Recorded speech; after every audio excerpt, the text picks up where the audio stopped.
Thank you all so much for coming, and thank you to Peter for inviting me and organizing. Yes, this talk is titled How to Beat Science and Influence People, Policy and Propaganda in Epistemic Networks.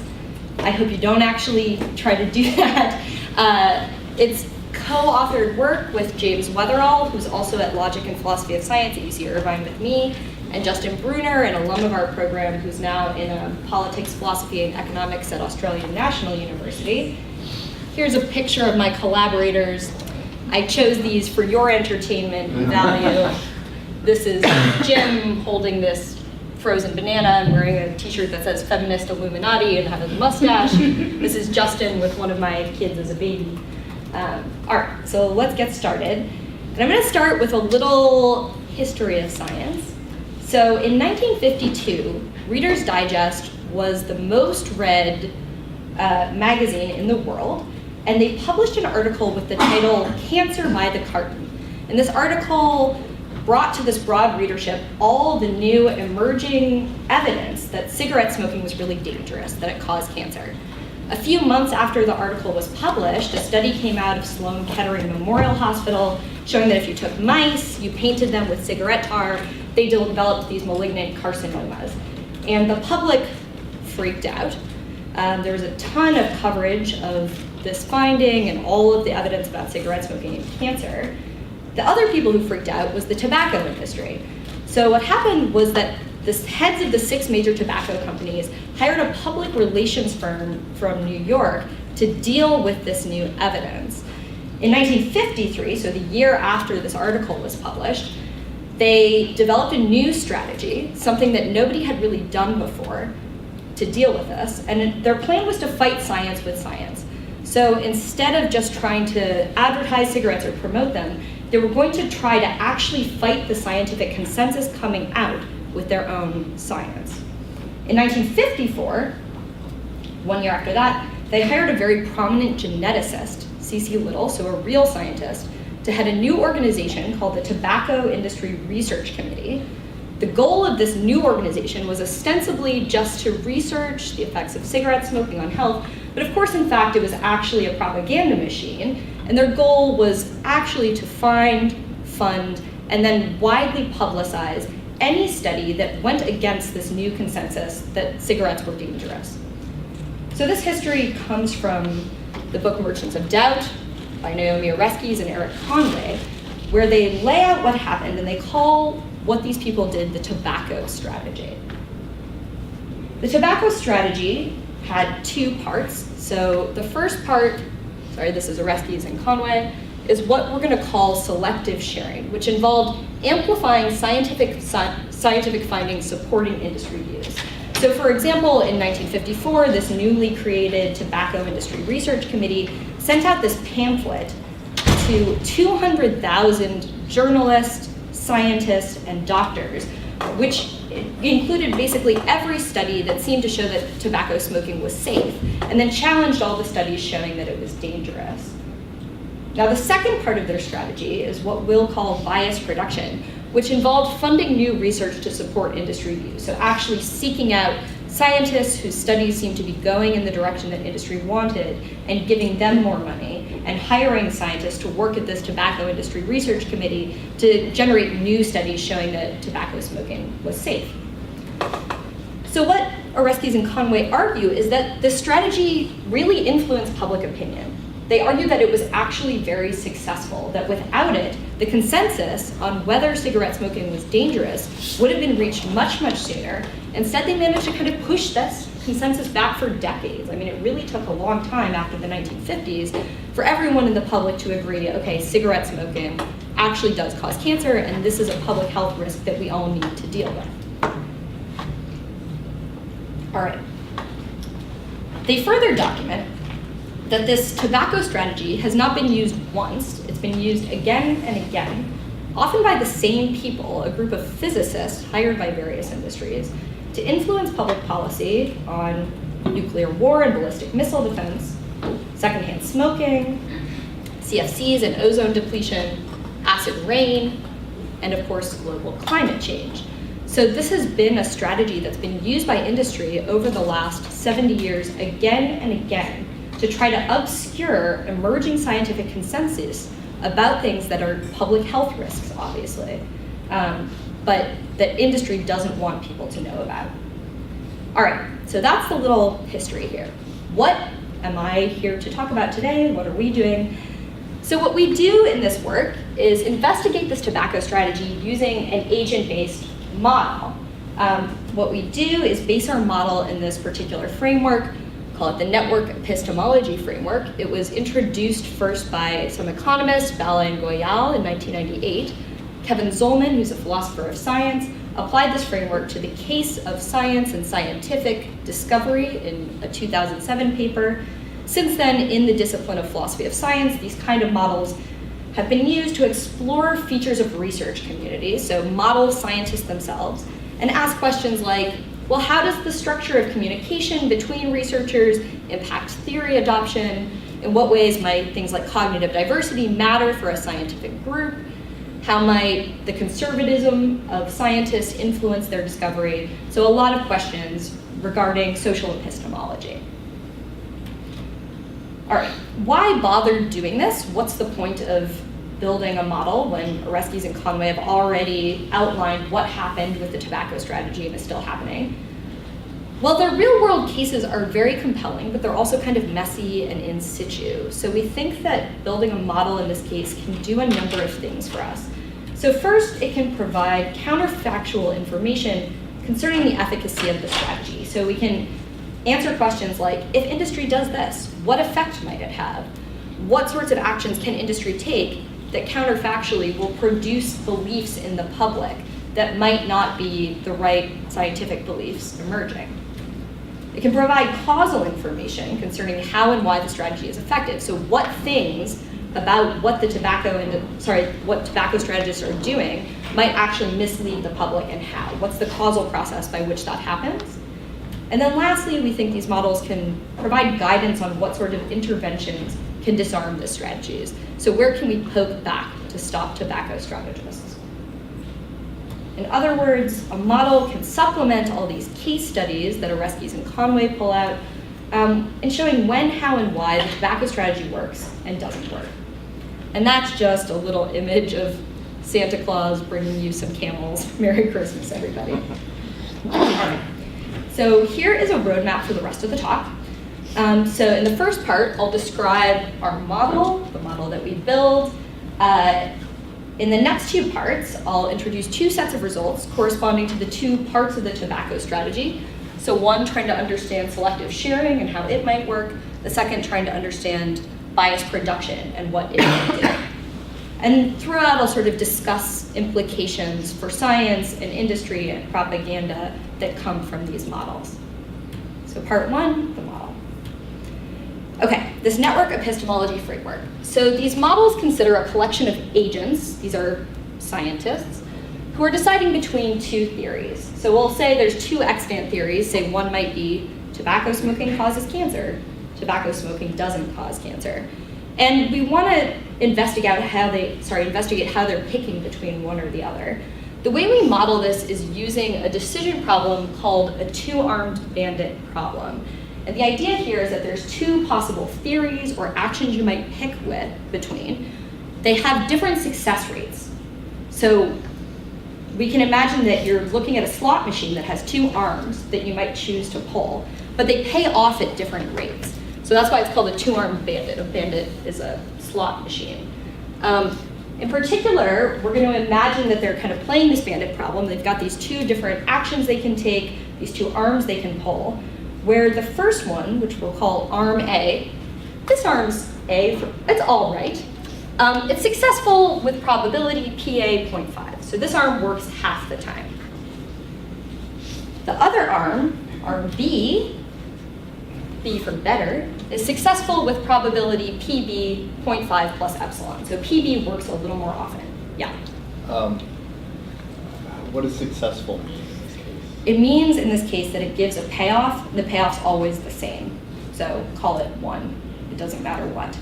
The kind of thing it's modeling is something like you prescribe a drug and it works for the patient, or you tell them to stop smoking and they don't get cancer. So kind of scientific success that a scientist or a doctor or someone might want. Okay, so because this is going to be the model showing up throughout the talk, I'm actually just going to put this over here so everyone remembers this. A, this works half the time. This is one of the arms or actions that they can take. B, this works a bit more than half the time. All right. Of course, the scientists aren't sure which is better.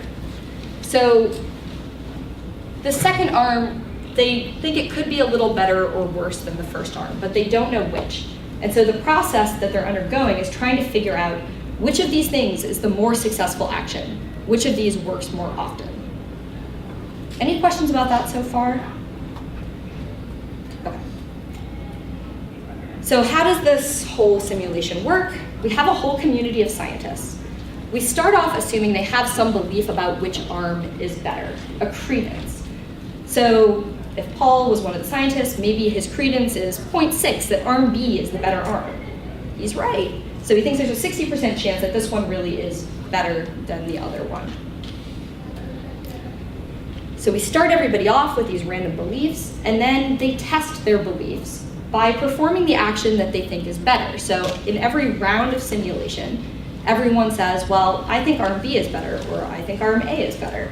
If I think arm B is better, I test that, I experiment on it. I pull the arm some number of times. We'll call this number N. You can think of that as like the number of data points they gather in some trial. Then if arm B is pulled, they update their beliefs using strict conditionalization on the outcome. So essentially what's happening is every round, scientists are doing these experiments. They're doing the thing that they think is better. Then they're seeing what the results are, and then they're using Bayesian updating to say, all right, what should my new credence be that arm A or arm B is the better one?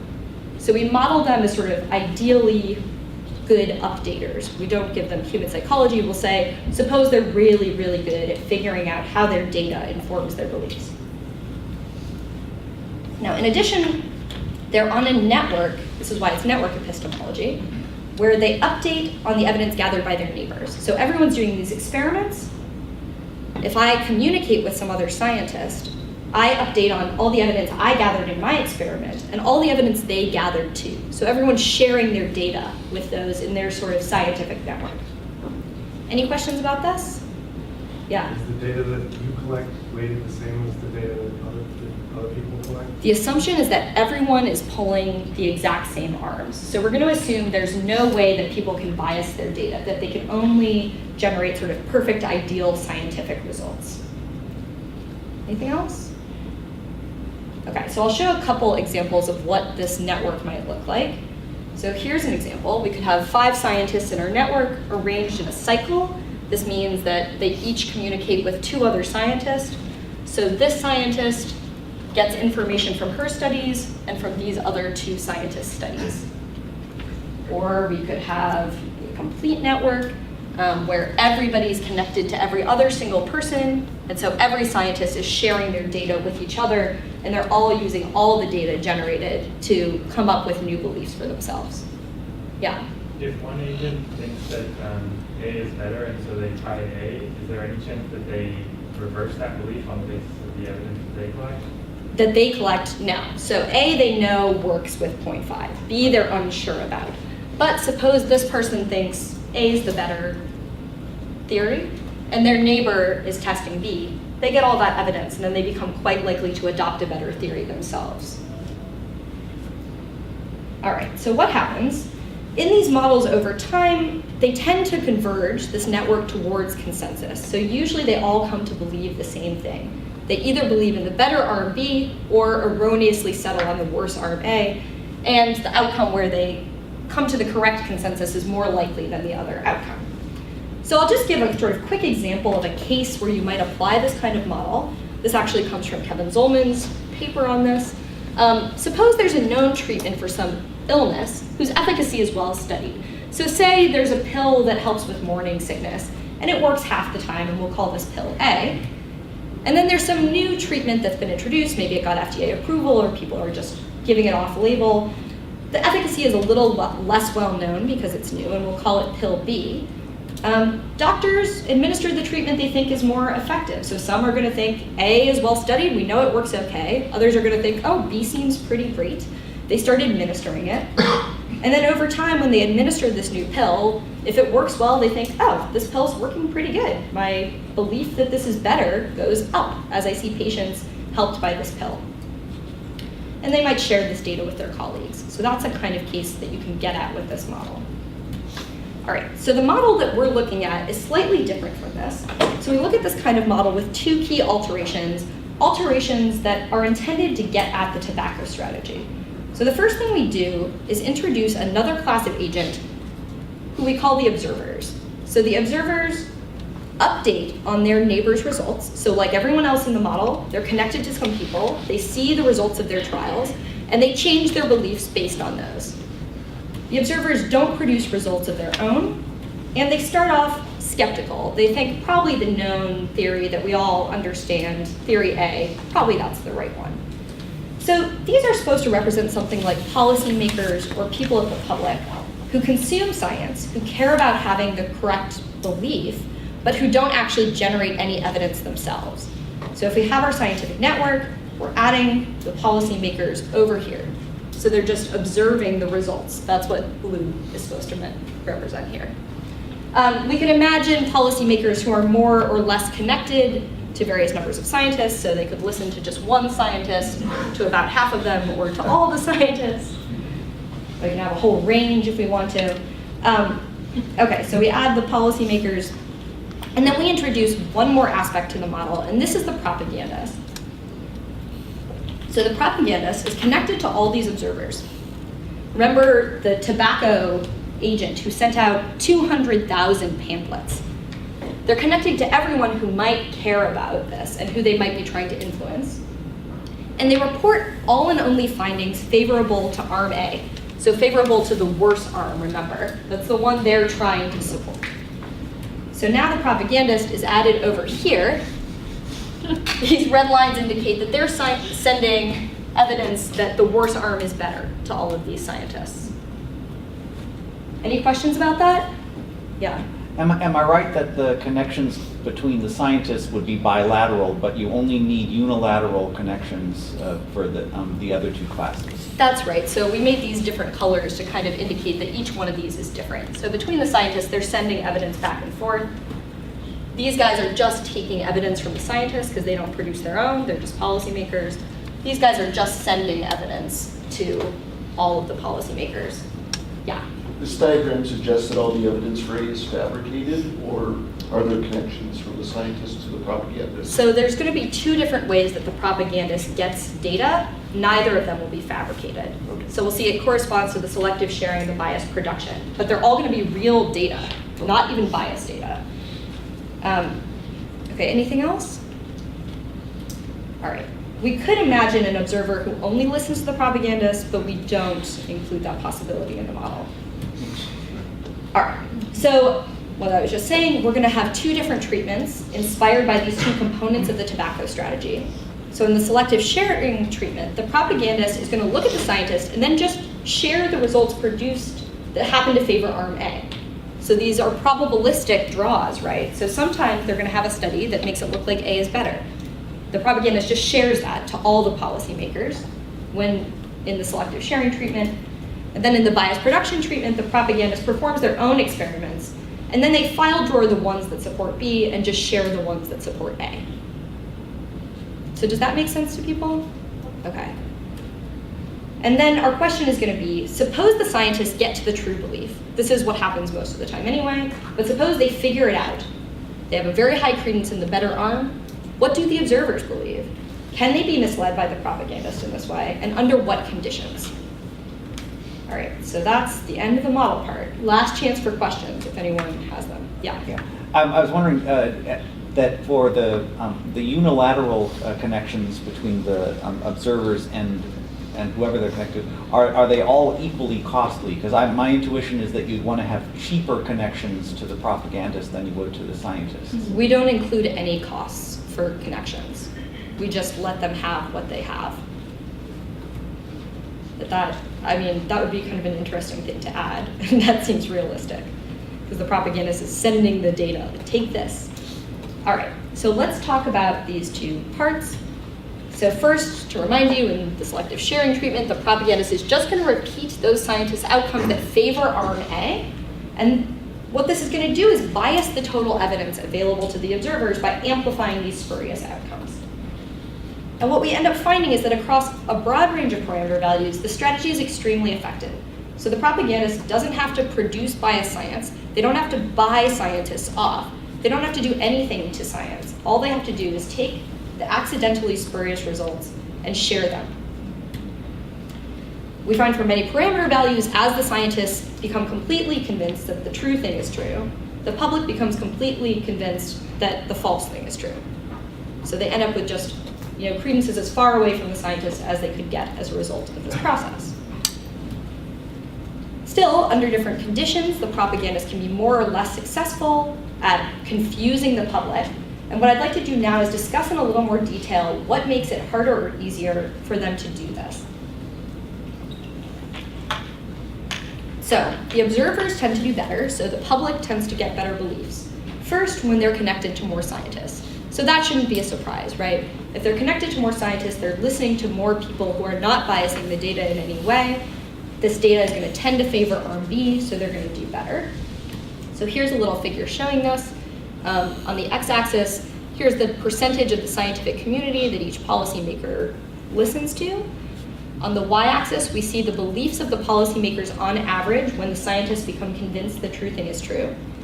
Without a propagandist, the policymakers do very well. So when the scientists reach credence 1, they also tend to be at credence 1. If they don't listen to a lot of scientists, they might lag behind a tiny bit. If we add a propagandist, as the policymakers reach credence 1, in many cases, the beliefs of the public are the complete opposite. They think RMA is the better one for sure. But if they're listening to more scientists, this effect is a little less strong. They're more likely to have better beliefs that more accurately track which arm is preferred. Okay, so that's the first thing. It's better for them to listen to more scientists, not a surprise. The observers also tend to do better when the problem is easier. What do I mean by this? So remember, arm B is better than arm A, but I'll just go over here. B could be more better than arm A. So this could be 0.51. There could be a tiny difference between the arms, or this could be 0.7. There's a huge difference between the arms. Now, not totally surprisingly again, when there's this big kind of difference, it's harder for the propagandist to confuse everybody. So here's a figure showing this. On the x-axis, we now have how good the better theory is. So over here, it's almost the same as the worst theory. Over here, it's just much better than the better theory. With no propagandist, it sort of doesn't matter. Everybody still figures out what's better, and the public believes the right thing. When you have a propagandist, this difference, that it's not very much better, makes it easier for the propagandist to confuse the policymakers. And this happens because when there's a small difference between the two arms, there are more spurious results. If you're over here, it's quite unlikely that you ever have a study that shows, oh yeah, theory B is worse than theory A. If you're over here, it's quite likely that you get that study that just happens to go the wrong way. And then so the policymakers have plenty of stuff to share when you're in that case. And this makes sense for a real case. So if smoking tobacco killed every single person who did it, the tobacco strategy wouldn't have been all that effective, right? It would be very easy to just look around and say, like, oh, I don't believe you. Everyone I know who ever smoked died. And that would be when you're over here. So the more equivocal data is over there. Any questions about this? All right. So one more thing that makes it easier for observers is when scientists run higher powered studies, or the analog in this model, by which I just mean they pull the arm more times. So every time they gather data, they gather more data points. So here's a figure showing this. Down here is N, the number of trials each scientist runs at once. So again, with no propagandist, it sort of doesn't matter how many trials they run. The public gets to the correct beliefs because they're only getting unbiased data. When we have the propagandist, it matters quite a lot. So when scientists run really big studies, the public ends up believing the right thing. When they run really small studies, the public ends up believing the wrong thing. And again, this is because due to the law of large numbers, if you're running just a couple trials, it's quite likely that the results are going to go the wrong way, that they're going to erroneously support the worst theory, because you didn't run a high-powered study. And when that happens, the propagandist can take that, share it, and everybody sees like, oh, a study that shows that tobacco smoking is better. Maybe it had 7 people in it, but it gives the propagandist something to convince the public with. All right, and these 3 results we found are stable across all parameter values. There are a few other things to mention. So one thing you might think would be intuitive is that in the sort of scenario we're trying to capture, it would always be better to have more scientists in the community. So you might think more scientists are going to produce more unbiased data of the sort that's generally going to be pushing policymakers in the right direction. So they're going to be generally producing data that's good for policy. We find that this isn't the case for the following reason.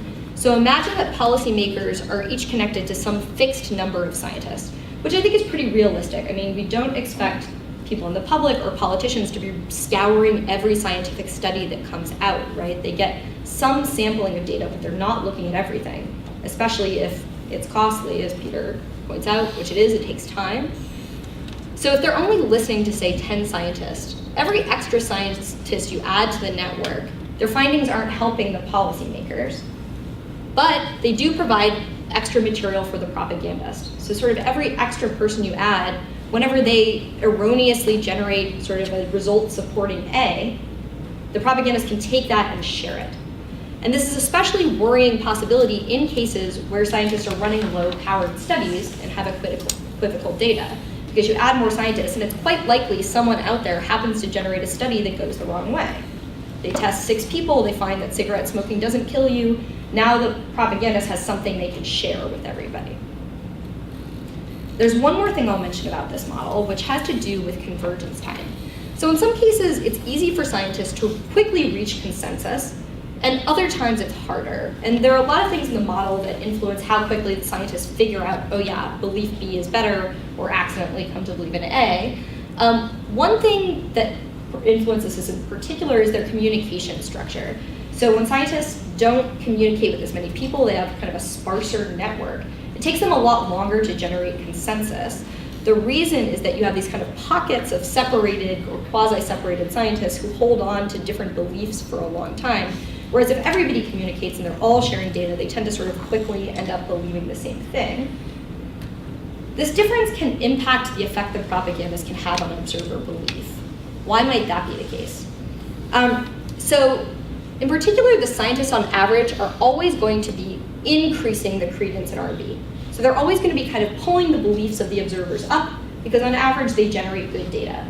In one round they might generate bad data, but on average they're doing pretty good. The propagandist is always going to be decreasing the observer beliefs in the better arm because they're only sharing the spurious results, so they're just pulling those beliefs down. So we can think of this model as sort of a tug of war between the propagandist and the scientist for the beliefs of the public. One side's always pulling in one direction, one side's always pulling in another direction. For any particular set of parameters, one side is going to be winning on average. So one side is going to be able to pull a little harder based on the parameters of the model. What's the power of the results? How equivocal is the data? How many scientists are people listening to? So this gets a little confusing, but when the propagandist can pull harder, it's better for the observers if the scientists just converge to an agreement really quickly. The longer the arguments go on, the more evidence the propagandist gets to convince them, like, yeah, tobacco smoking is great for you. Look, this random person in Iowa showed that it was. If the scientists are pulling harder, it's fine to have a long argumentative scientific process because over that process, the policymakers are slowly coming to learn the real truth. So you don't, yeah, sorry, that's all I'll say about that. Yeah, so I'll show this slide. This is, as I said, a little less intuitive than the last slides, but here we have sort of 2 parameter settings. So here's one where there's good data. Here's one where there's bad data. In the good data case, we can see that the cycle network, the beliefs are a bit better than in the complete network. So here's the sparse, slow network. And what's going on there is it took a while for the scientists to figure it out. And during that time, the policymakers were reading all this good data and their beliefs were going up. Here we have kind of bad data, and what happens here is that the cycle network, again, it takes scientists a while to figure out what's going on. They're arguing, is it arm A, is it arm B? And during that whole time, the propagandists can send this bad data out to the policymakers and drag their beliefs down so they do worse. So a weird takeaway of this part of the model is that when you have these kind of industrial interests, disagreement in science might be a bad thing. A long process where people are really hashing it out might suddenly have these kind of negative unintended effects. Okay, so main takeaways from this section. The selective sharing of real, unbiased research done by scientists who are completely unconnected to industry, this alone has the potential to be pretty effective for industry propagandists. And then we find that the structure of the community and the problem at hand really determine how effective this propaganda can be. So in particular, policymakers should read more science to sort of make it less effective, and scientists should only publish properly powered studies and run properly powered studies if possible to generate fewer spurious results for industry to take advantage of. All right, on to part 2, bias production. So remember in this second treatment, the propagandists themselves perform additional experiments. So this is the Tobacco Industry Research Council hiring people to study the effects of tobacco themselves. And then they just report the results that spuriously support the worst arm, the worst belief. So in this case, the propagandist is biasing evidence again, but in a different way by introducing their own spurious results instead of just sharing the results that happen to be out there that go the wrong way. But notice again that the propagandist still doesn't perform research that itself is biased. So they still do the same science as everybody else. Their scientific process is identical to that of the scientists that are just in the network and aren't connected to industry. But what they do is just file drawer some of their results. They just never share the ones that go the wrong way. All right. So again, we found that this was an effective strategy, that the propagandist could convince people of the wrong thing. And again, their success varied. So now the observers would do better when, first, the propagandist has total fewer resources, meaning that they couldn't run as many trials. So there should be no shock there. If the propagandist can run a whole bunch of trials, then they can generate a bunch of spurious results and they can share all of those results. If they only run a few trials, that's less likely to happen. So here's a figure outlining this.